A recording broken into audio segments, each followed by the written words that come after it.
नमस्कार, मैं हूं हरिशंकर व्यास। आपका स्वागत है बिहार विधानसभा चुनाव 2020 में। मतदान का पहला चरण महामारी और वायरस के डर को मात देने वाला था। 2015 के चुनाव के जितना ही मतदान हुआ है। यदि वायरस नहीं होता तो और ज्यादा मतदान होता। निश्चित ही शहरी, मध्य वर्ग और 60 साल से अधिक उम्र के लोग कम मतदान के लिए लाइन में थे, लेकिन उनकी कमी को नौजवान मतदाताओं से भरपाई हुई होगी। लाख टके का सवाल है कि पहले चरण के मतदान पर जानकारों व राजनीतिबाजों में जो विश्लेषण है, उससे अगले 2 चरण के मतदान का क्या अनुमान बनता है। जानकारों का विश्लेषण क्या है, आज इस पर चर्चा है, मगर उससे पहले सुने चुनावी सुर्खियां। चुनाव के बीच मुंगेर में मूर्ति विसर्जन के दौरान हुए हादसे पर चुनाव आयोग का कड़ा रुख। मुंगेर के एसपी और डीएम पर कार्रवाई। नए एसपी और डीएम को दी गई कमान। बिहार के चुनावी रण में सचिन पायलट की दहाड़। पटना सिटी में महागठबंधन के लिए मांगा वोट। निशाने पर रहे सीएम नीतीश कुमार। कहा, बिहार में बनेगी तेजस्वी की सरकार। बिहार के पश्चिमी चंपारण में विरोधियों पर बरसे नीतीश कुमार। कहा, ना अपराध को बर्दाश्त करेंगे, ना ही सांप्रदायिक दंगे को। आरजेडी के MY समीकरण पर सेंध लगाने की थी कोशिश। सरकार बनने पर बिहार के पूरे विकास का दिया भरोसा। और बिहार में चुनाव प्रचार पर राहुल गांधी की फिल्म प्रोमो जारी। कहा, महागठबंधन देगी बेहतर सरकार। कांग्रेस के पूर्व अध्यक्ष ने ट्वीट किया। कहा कि बिहार की जनता चाहती है बदलाव। वायरस के चलते चुनावी सरगर्मियां दबी छुपी हुई है। नए मीडिया पहले की तरह बेबाक है और नए नेताओं पार्टियों में पहले जैसे सियासी दांवपेच है। इसलिए अजीत द्विवेदी से जाना जाए कि अंदर खाने क्या दांवपेच है।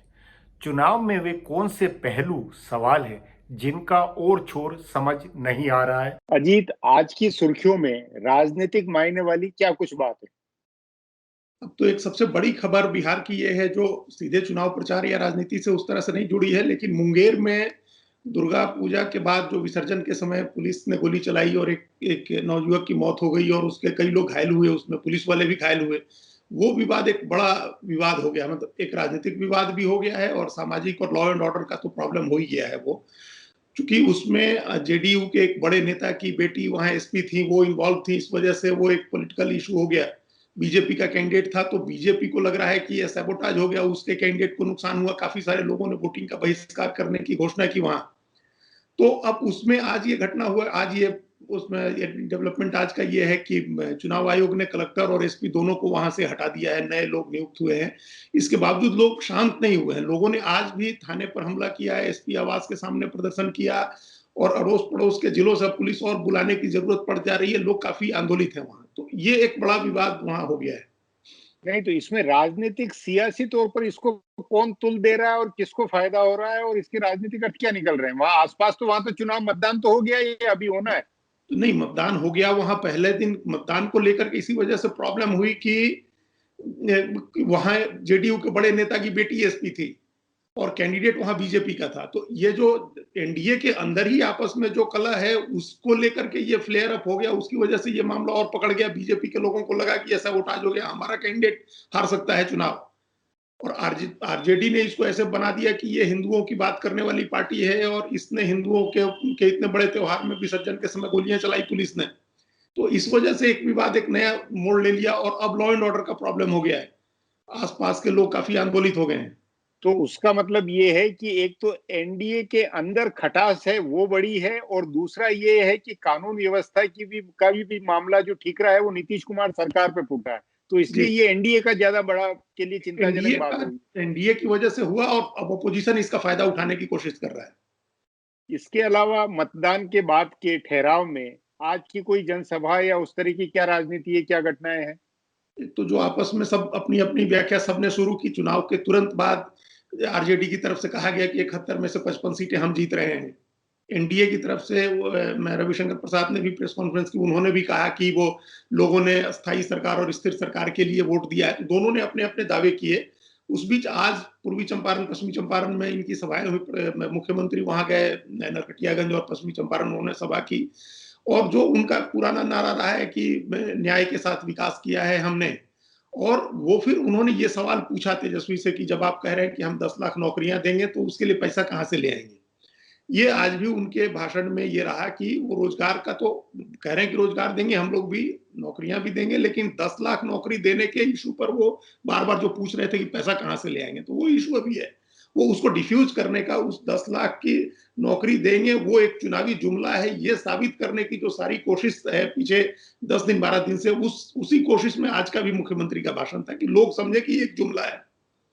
पर पिछले 10 दिनों में जितनी जनसभाएं हुई हैं, प्रधानमंत्री के भाषण से लेकर नीतीश कुमार के भाषण, सब में ये नहीं लगता है कि ले देकर टारगेट जो है वो तेजस्वी यादव ही है। भले वो क्या जंगल राज के युवराज के रूप में कहे जाए या नौकरियों के बारे में सवाल किया जाए, तो ले देकर जो है दोनों बड़े जो राष्ट्रीय स्तर के नेता या जो इतने अनुभवी नेता तेजस्वी को ही मुद्दा बनाए हुए हैं। जी, जी, तेजस्वी ने, चूंकि तेजस्वी ने बहुत बहुत मतलब पोटेंशियल थ्रेट है, मतलब वो उन्होंने एक तरह से ऐसी चुनौती खड़ी कर दी है जिसको लेकर के वो लोग, उनको लग रहा है कि ये खतरा आ गया, ये चुनौती है हमारे सामने, तो अब इससे निपटना है, अब इसको इग्नोर करके नहीं चल सकता है।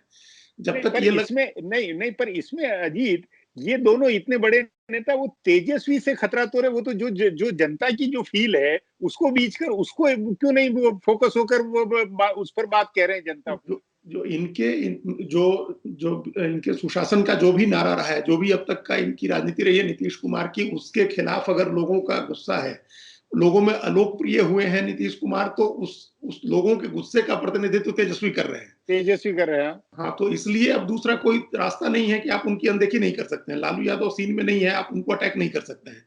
कांग्रेस पार्टी बहुत छोटा पार्टनर है, उसको भी आप अटैक नहीं कर सकते हैं। दूसरी ओर तेजस्वी का जो एकदम शांत और कूल उसके रह के, और उनका जो रिएक्शन है वो और गुस्से को भड़का रहा होगा। जैसे प्रधानमंत्री ने कल इतना बड़ा अटैक किया उनके ऊपर कि वो जंगल राज के युवराज हैं, किडनैपिंग इंडस्ट्री का कॉपीराइट उन्हीं के पास है, ये सब चीजें कही। इसके बावजूद आज तेजस्वी का रिएक्शन ये था कि वो देश के प्रधानमंत्री हैं, वो कुछ भी कह सकते हैं।